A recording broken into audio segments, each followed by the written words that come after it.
Buenos días, el día de hoy les hablaremos de la caracterización de lípidos en muestras vegetales y animales, práctica número 6, realizado por Laura Montoya Parra, Juan Maya Lugo, María Jiménez Ortiz y quien les habla, Juliana Navarrete Quintero. Objetivos. Primero, caracterizar los lípidos presentes en diferentes muestras de lípidos de origen vegetal y animal. Segundo, determinar la acidez de diferentes muestras de lípidos. Tercero, establecer si las muestras de lípidos contienen insaturaciones. Cuarto, concluir acerca de la relación entre el grado de insaturaciones de las muestras de lípidos y su estado de agregación de la materia.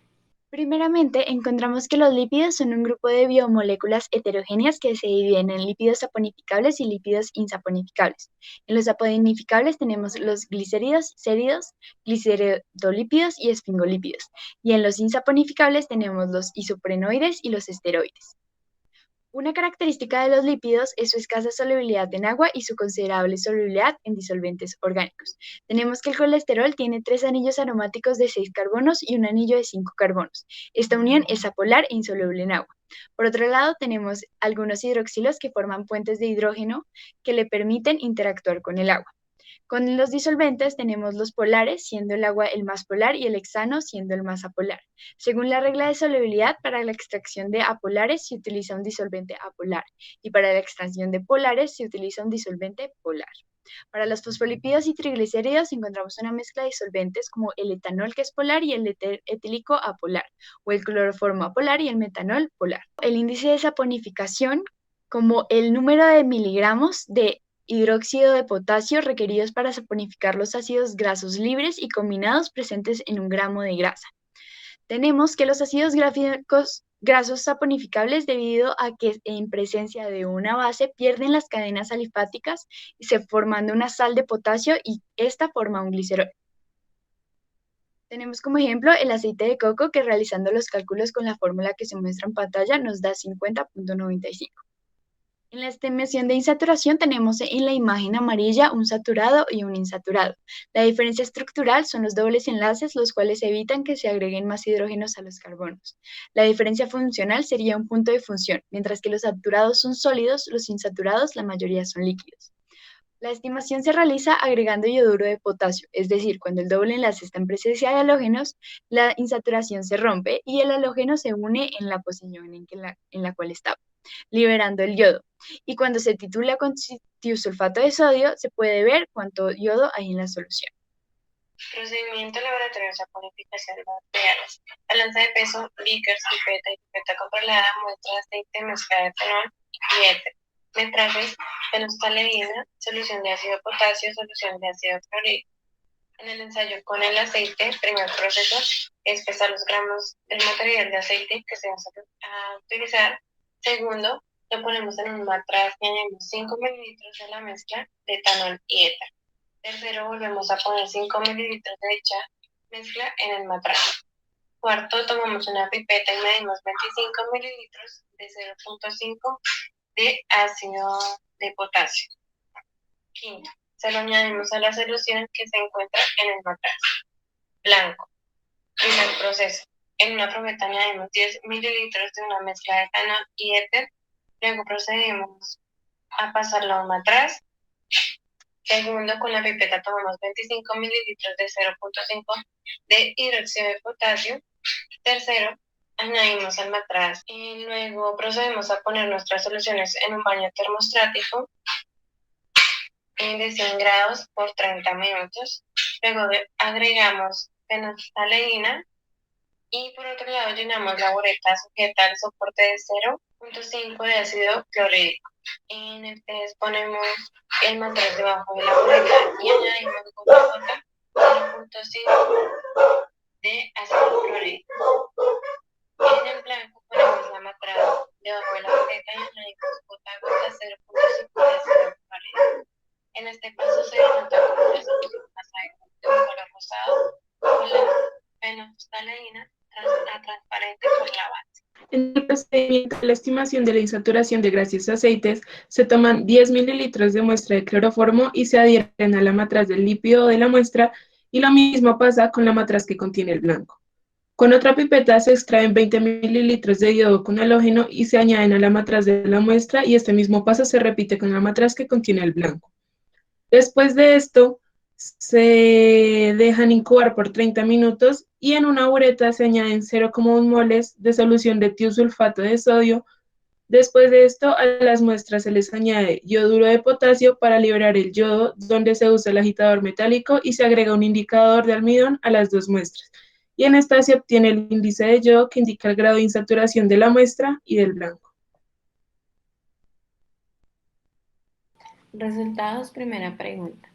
La estructura de los fosfolípidos presentan una parte polar, la cual es aportada por un fosfato, y otra parte no polar, que es producida por ácidos grasos.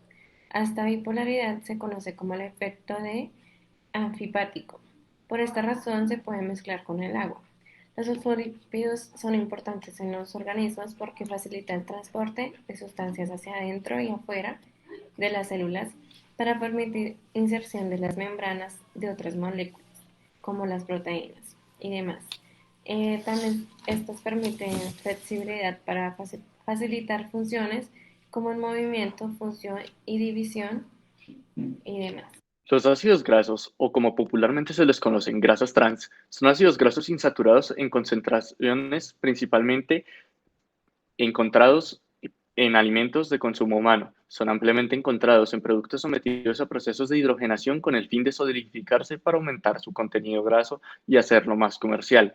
Dentro de la naturaleza, encontramos dos tipos de generación de ácido graso. Uno bajo la configuración de cis, como se ve en la primera imagen, la cual significa que estos isómeros tienen sus enlaces en las mismas posiciones. Puede ser en la configuración de la parte de arriba o en la parte de abajo, mientras que para la configuración trans, su disposición de sus dobles enlaces suele estar de forma contraria, como se visualiza en la imagen 2. Claramente, las disposiciones de las grasas en compuestos insaturados generan lipoproteínas que a su vez se subdividen. Dentro de esta división encontramos lipoproteínas de alta densidad capaces de metabolizarse a través de triglicéridos. Esto genera rápida dispersión y generación de energía, mientras que por su parte alterna, las lipoproteínas de baja densidad son capaces de disminuir sus triglicéridos, haciéndolas difíciles de metabolizar y como tal generando placas de colesterol. Notablemente, las causas y efectos del uso de grasas trans dentro de las causas positivas, a través del consumo moderado de ácido graso, encontramos la generación de energía, así como las reservas de esta misma y el cuidado del sistema cardiovascular. Por otro lado, las consecuencias negativas por medio de la ingesta desmesurada de grasas trans conlleva problemas cardiovasculares, restricción del flujo sanguíneo por la generación de placas de arterias, obesidad y etc. En el punto 3 nos piden los factores que influencian el índice de acidez en los aceites y en las grasas. El índice de acidez de un aceite o de una grasa es la cantidad en miligramos de hidróxido de potasio o de sodio necesaria para neutralizar los ácidos grasos libres en un gramo de aceite o de grasa. Durante la reacción, los ácidos grasos libres del aceite son neutralizados aumentando el pH, que pasa de ser ácido a ser básico.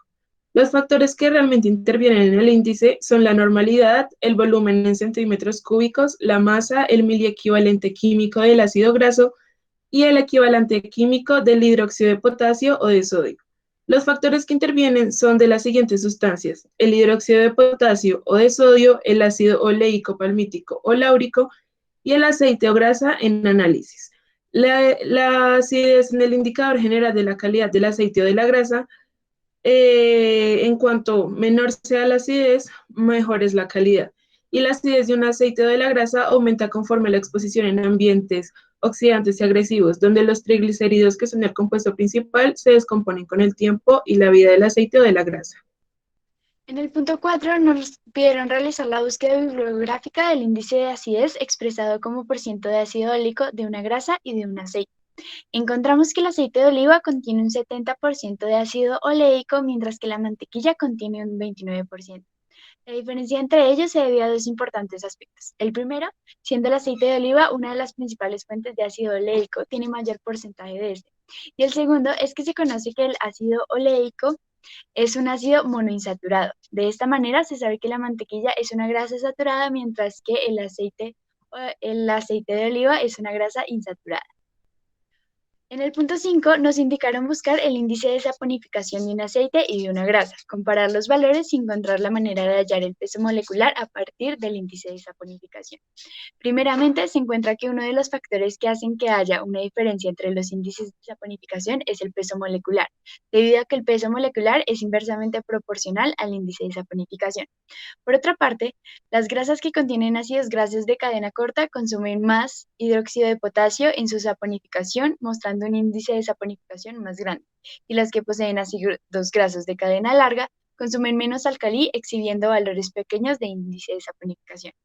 Con la fórmula de saponificación encontramos los gramos de hidróxido de potasio que reaccionan con los triglicéridos. A partir de esa cantidad podemos obtener las moles de hidróxido de potasio. Tenemos 3 moles de hidróxido de potasio por cada triglicérido. Ya tenemos moles de triglicéridos y se tiene que los gramos de la muestra. Si dividimos los moles entre los gramos, obtenemos el peso molecular. En el toma de datos obtuvimos que el aceite de coco tiene un índice de saponificación de 50,95. En el aceite de argán tenemos 52,88, aceite de canola 39,52 y aceite de resino 72,92. En el índice de insaturación se obtiene el cálculo de la multiplicación de 0,1 por el peso molecular del yodo por la resta del volumen de 2-tiosulfato de sodio del blanco y el volumen de 2-tiosulfato de sodio en la muestra del lípido, y esto se divide por el peso de la muestra en gramos. En este caso nos presentan 4 lípidos en los cuales se encuentra la mantequilla, el maní, la chía y la manteca de cacao, donde los resultados dan 0,044, 0,0106, 0,1601 y 0,0185. Conclusiones. Dadas las implicaciones de los usos industriales de los lípidos dentro de los alimentos, es necesario comprender las afecciones y beneficios que puede traer la ingesta desmesurada de este tipo de grasas. Es notable que, tras la obtención de los índices de saponificación, se puede comprender la longitud aproximada de las grasas reducidas en general. A través de los índices de acidez de un aceite se puede conocer su dificultad a la hora de descomposición. Se puede profundizar a través del conocimiento de la existencia de fosfolípidos dentro de la membrana celular, así como su obtención de energía. Por medio de la práctica, pudimos evidenciar el proceso de identificación de lípidos, así como sus reacciones frente a diferentes tipos de ambientes o cultivos. A través de los debidos experimentos también se demostró los índices de acidez de los ácidos grasos, que representan los puntos de metabolización de los propios ácidos.